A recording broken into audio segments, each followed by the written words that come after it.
puis elle m'a dit, je te demande le miroir comme ça. Et je me regardais, et puis j'en avais marre d'être beau, fait que j'ai décidé de me crever l'autre. Non, c'est pas ça qu'il avait dit. Non, j'étais en train de. J'avais des corps de garage chez moi. Et puis je m'étais rendu compte que mes corps de garage étaient en cèdre. Alors j'ai décidé de les décaper. C'était un dimanche. Et dans le fond de mon garage, j'avais tout mon équipement pour faire de la musique, pour travailler, mon éclairage, système de son. À l'époque, il y avait des grosses Electro Voice, aujourd'hui de ça, des Altec, des grosses colonnes, tout ça. Alors j'avais tout mon équipement qui était là, console de son, etc. Alors je ne voulais pas enlever les portes. J'ai un copain qui est arrivé, il s'appelait Michel, il est décédé dans l'âge pour lui. Il me disait à moi, il dit, Marc, pourquoi tu n'enlèves pas, tu ne fais pas les portes, on ne les met pas sur un rack pour les décaper? Je dis non, je dis moi, je vais les décaper tels qu'ils sont là. Et entre-temps, vers 4 heures l'après-midi, j'avais une poignée de petits fringales. J'avais 2 chiens à l'époque, j'avais 2 colis. Alors, je rappelle mes 2 colis. Les chiens, on va les manger. Et à l'époque, il y avait des Harvey, puis il y avait des filles qui venaient se livrer en portant en boulette, tu sais, à travers la voiture. Alors, j'avais un Jaguar à l'époque, le sport, et puis en arrière, j'avais mes 2 colis. Et puis j'arrive là, puis je demande, je sais pas, 6 hamburgers, s'il vous plaît. Manger ici. Alors, regarde, il n'a pas vu, il n'a pas remarqué qu'il y avait 2 chiens dans des. J'ai dit, il y en a 2. Il y en a 2 qui sont enrôlés sur le tard d'oignon, etc. Les 2 autres, les 4 autres sont straight. Et alors, on a mangé ça, les chiens puis moi. Puis là, je suis rentré à la maison, puis Michel, entre-temps, il y avait des feuilles de boulons. Il a sa tête de cochon de défaire les portes de garage. Moi, je ne le sais pas, j'arrive avec ma voiture, je pèse le bouton de la porte de garage en haut. En haut, juste un petit peu la moitié.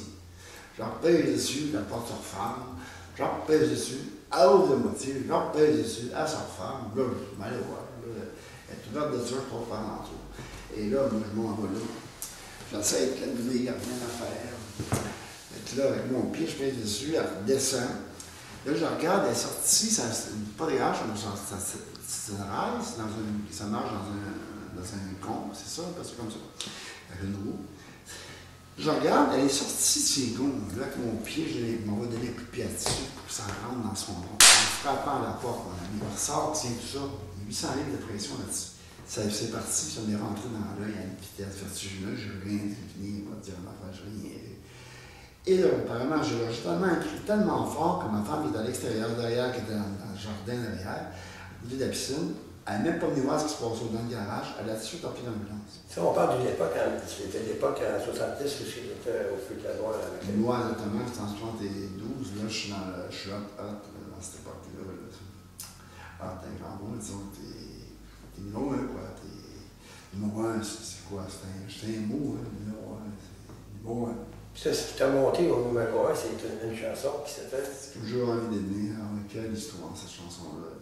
Oui, je pense que tu me racontes ton histoire de comme j'ai toujours envie d'aimer. C'est 7 ans, on peut en prendre quelques Moi, j'ai toujours envie d'aimer, c'est une chanson que j'ai écrite en France, je venais ça là-bas. Les fins de semaine, je travaillais dans une station de service la semaine, c'est-à-dire le soir. Et la fin de semaine, je jouais un petit orchestre là-bas en France, puis on faisait des balles. Et puis moi, le soir, chez moi, à la maison, avec ma guitare, j'écrivais des chansons. J'avais écrit comme je joue en vie. À chaque fois que j'ai des copains venaient à la maison, quand on a 20 ans, c'est ce. Et puis là, bon, ils m'ont dit tout le temps de chanter, puis ils m'ont dit tout le temps, c'est curieux de vous chanter ce baptême de chanson-là. Dans celle que j'avais écrite, j'en ai écrit plusieurs encore, mais ça se trouve toujours qui me demandait. C'est curieux. Moi, je ne trouvais rien de spécial, chanson-là. Avant de quitter la France, je vais toujours les compagnies de disques en France, à Paris. J'avais été voir pour faire des compagnies. Personne ne voulait les chansons, on me disait, ah, en ce moment, c'est pas le son, en ce moment, ce qui marche très fort, c'est Moustaki. Il y a Moustaki qui marche très fort, puis il y a Belko, il y a Sardou qui sortait, c'est vrai, c'était comme ça, il y avait une chanson qui sortait, c'est ça. Alors là, bon, John Anglais, bien sûr, je n'étais vraiment pas dans le clip, tu vois, je n'avais vraiment pas le son. Alors je suis rentré au Québec, il y a une chanson autour du bois. Je connaissais déjà quelques producteurs au Québec, je suis vraiment en particulier. Et puis, je vais t'écouter les chansons. Et puis, il dit, ouais, ils ont produit ça. Et puis, le jour en dynamique, c'est une chanson à guitare qui était bien simple. Et puis, on se fait un jour à Paris en pensant que sur l'album, ça pourrait être ça qui va faire le succès de l'album. Et puis après ça, on s'est rendu compte que non. Ça a marché légèrement, ça a tourné un peu à la radio. Puis là, on est embarqué le jour en dynamique en mars, à la radio. Dans les mois qui ont suivi, elle est tombée numéro 1, il restait 3 mois numéro 1. j'étais numéro 1. À toutes les semaines, je faisais à l'époque Jeunesse aujourd'hui. Je le faisais tellement souvent, je n'avais même plus besoin d'aller à TVA. Il me tapait pour me repasser au mur parce qu'il y avait un billet.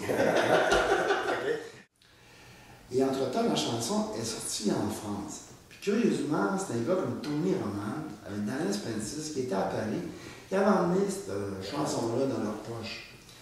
Ils ont rencontré un producteur français qui s'appelait Claude Carrel, qui était le gérant de la chanteuse Sheila. Okay. Alors lui, il s'est embarqué sur la chanson. Il dit, d'après moi, je pense que ça peut être un succès. La chanson, elle est sortie en France, elle a embarqué sur les ondes des stations de radio, elle a tourné légèrement et tout à coup, elle a débarqué de ces ondes radio. Par contre, les discothèques ont embarqué sur la chanson pour leur embarquer des voix. C'est devenu le slow. Le slow, les slow. Okay? Alors là. Donc, dans les années 72, 73, 74. Non, 70 tout le temps. Ça se passe dans un an. Ça arrive vite. Okay. Ça prend pas 50 ans. Là, la chanson, elle se met à tourner dans une discothèque, dans la planche, partout. Puis là, à un moment donné, les stations radio voyant ça, ils la rembarquent sur les ondes. Et là, sur les ondes, là, elle marche. Mais encore une fois, 3 mois, elle est rentrée. J'étais là en septembre.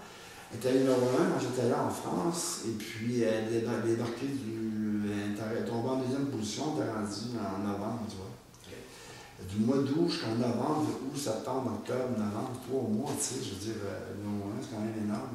3 mois au Québec, 3 mois en France. C'est ça. Alors là, les disques, ça se vendait.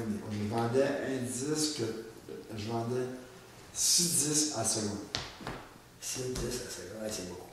Ouais. Mais ça a donné, ça a tombé pile, les gens adoraient ça. Puis la chanson a 43 ans maintenant, puis elle est toujours là, elle est toujours présente dans le corps, dans le corps, peut-être dans le corps de plusieurs personnes aussi. Mais elle est présente partout, elle est présente dans l'esprit commune du Québec, elle est partout, en Europe aussi. Et Marc, tu nous disais tantôt que tu étais capable de nous composer une chanson live. Ouais. Tu spot sans avoir de texte avant, ça vient comme ça. Moi, j'aimerais être au défi que tu nous composes ça live, chanson. Je te laisse aller là-dessus. Les feuilles ont commencé à tomber, pendant que moi, tranquillement, je fais ma valise pour faire le tour du Québec. Tranquillement, je regarde par la fenêtre, j'ai peur que la neige se mette à tomber avant de partir sur les routes pour faire le tour de Gaspé, monter jusqu'à Rimouski, descendre de l'autre côté, prendre le bateau dans la masse et aussi avec le mot. Et j'ai peur, j'ai peur, j'ai peur, j'ai peur de prendre ma voiture. Juste un œil, alors je vois très mal, alors le soir, qu'est-ce que je fais? Je mets une note et je conduis lentement. Et je suis mon camion, comme ça c'est plus facile à suivre. Je m'en vais lentement, tout seul, dans ma voiture, Je baisse ma fenêtre, j'écoute la radio et je fume ma cigarette. Et je pense à ma belle Pierrette qui m'attend à Joliette. Il a toujours guitare dans son sous-sol, il fait jouer sa musique. Et moi je tout sur la cigarette, toute la soirée, dans ma voiture. Dans un Gaspé, qu'est-ce que je fais? Je vais aller prendre une tasse de thé. Je vais monter en haut dans mon montagne, je vais aller parker. Et puis là-bas,